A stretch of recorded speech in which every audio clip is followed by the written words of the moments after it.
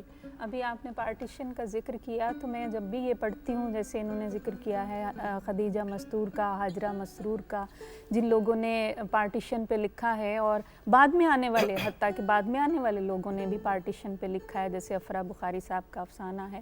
تو اصل میں مجھے ایک اقتباس ہمیشہ ایک ذہن میں جیسے بیٹھ جاتا ہے نا پارٹیشن کا، کہ وہ ایک ناول میں ایک لائن تھی کہ باپ کا سفید سر تو نالی میں تھا، لیکن بہن کی چیخیں، آپا کی چیخیں میرے کانوں میں گونج رہی تھیں، اور میرے ساتھ جو کیا جا رہا تھا وہ تو عورت نے بہت سہا. تو اس کو عورتوں نے واقعتاً یہ پارٹیشن کا جتنا ادب ہے وہ عورتوں نے جم کے لکھا ہے اس کے اوپر، اور جو کچھ عورتوں کے اوپر بیتی ہے وہ سب ان کے اندر ہمیں، ان کے افسانوں میں بھی، ایون ناولوں میں بھی ہمیں دکھائی دیتا ہے.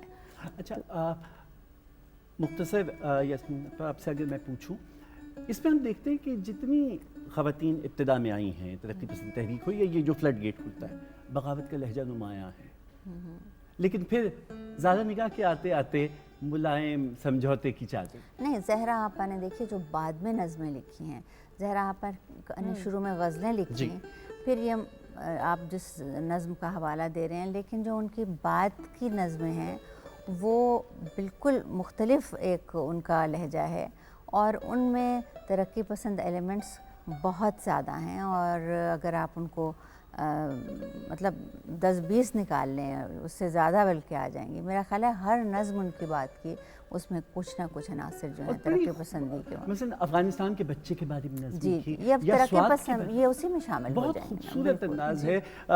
ہمارے پاس زہرا آپا کے اوپر ایک پیکج بھی ہے، رک جا ہجوم گل ابھی حوصلہ نہیں، رک جا ہجوم گل ابھی حوصلہ نہیں، دل سے خیال تنگی دامہ گیا نہیں. خواتین و حضرات، زیادہ نگاہ پہ رات گئے کی جانب سے ایک پیکج، اور دلچسپ بات یہ ہے کہ اس پیکج کی خوبصورتی یہ ہے چونکہ پاکستان ٹیلی ویژن کی آرکائیو سے ہے، اس میں آواز تو زہرا آپا کی ہے، لیکن زہرا آپا جو اشعار پڑھ رہی ہیں وہ ناصر کاظمی صاحب کے.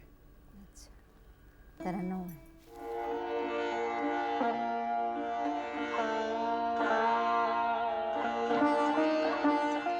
اور کہاں کے عشق و محبت، کدھر کے ہجر و وصال، ابھی تو لوگ ترستے ہیں زندگی کے لیے. کسی کلی نے بھی دیکھا ناک بھر کے مجھے، گزر گئی جرا سے گل اداس کر کے مجھے.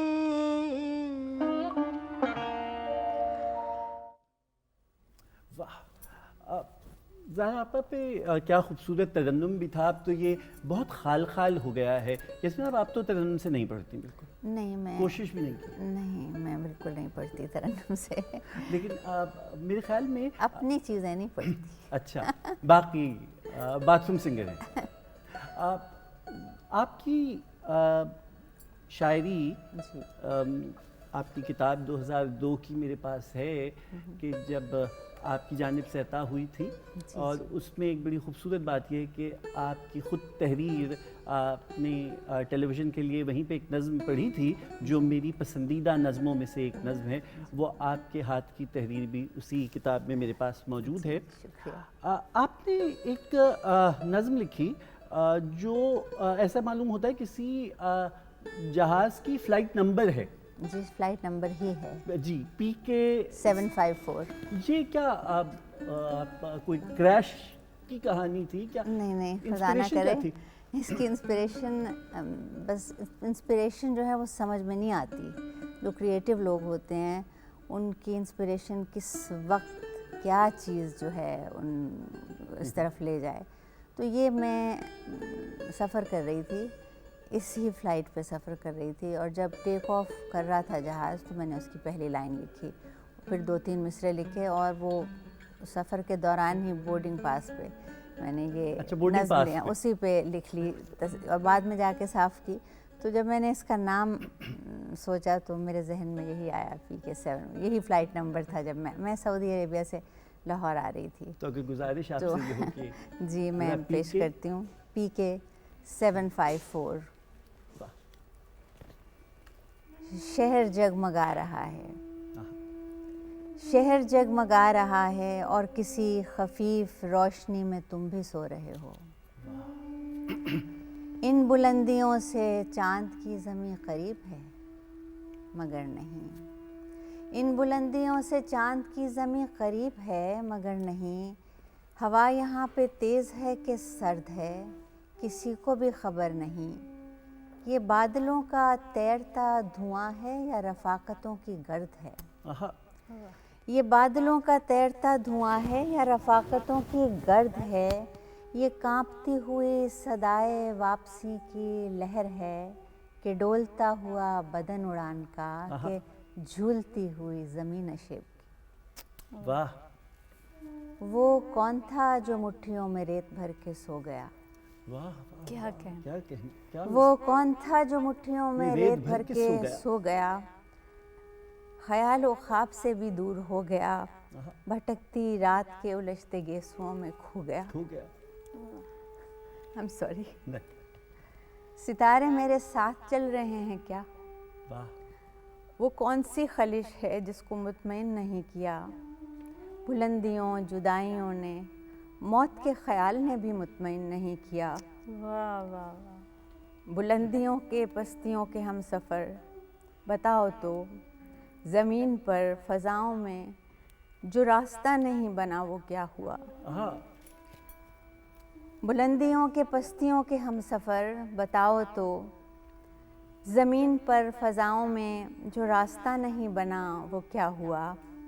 بتاؤ تو جو رات کی فصیل پار کر سکے، جو صبح میں بدل سکے، وہ کس طرح کی نیند ہے، وہ کس طرح کا خواب ہے. بتاؤ یہ فضا میں کیسی ہوک ہے، یہ کیسا اضطراب ہے. سفر کا اختتام ہو رہا ہے اور شور بے حساب ہے. واہ کیا کیا خوبصورت ہے. اور شاعر نے کس چوٹ کو نظم کیا ہے اس کا احساس ہو پاتا ہے کہ جب شاعر نے دوبارہ اس کو پڑھا ہے. خواتین حضرات، شاعری یا تحریر ہر دو صورتوں میں یہ دل کی واردات ہے. کہیں نہ کہیں چوٹ لگتی ہے تو اسی کی صدائے بازگشت کو افسانہ یا شعر کہا جاتا ہے. خواتین شاعرات نے کس خوبصورت انداز سے ان تمام حادثات کو مرتب کیا اور پھر ضبط تحریر میں لائیں. ہم نورا کی جانب جا رہے ہیں اور نورا سے پوچھ رہے ہیں کہ اب آپ ہمیں کیا سنا رہی ہیں. اب میں سنانے جا رہی ہوں شاعرہ شبنم شکیل صاحبہ کی ہاں جی غزل. جی بہت خوبصورت.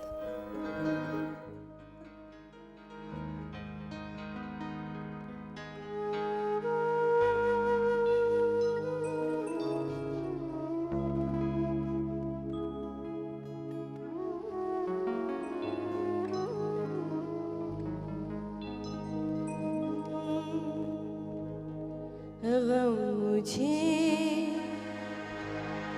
اس کی جدائی کا کہاں تھا پہلے.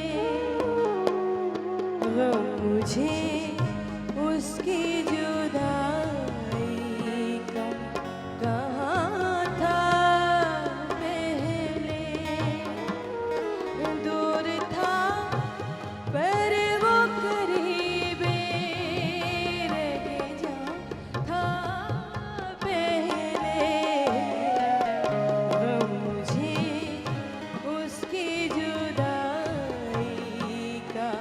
کہاں تھا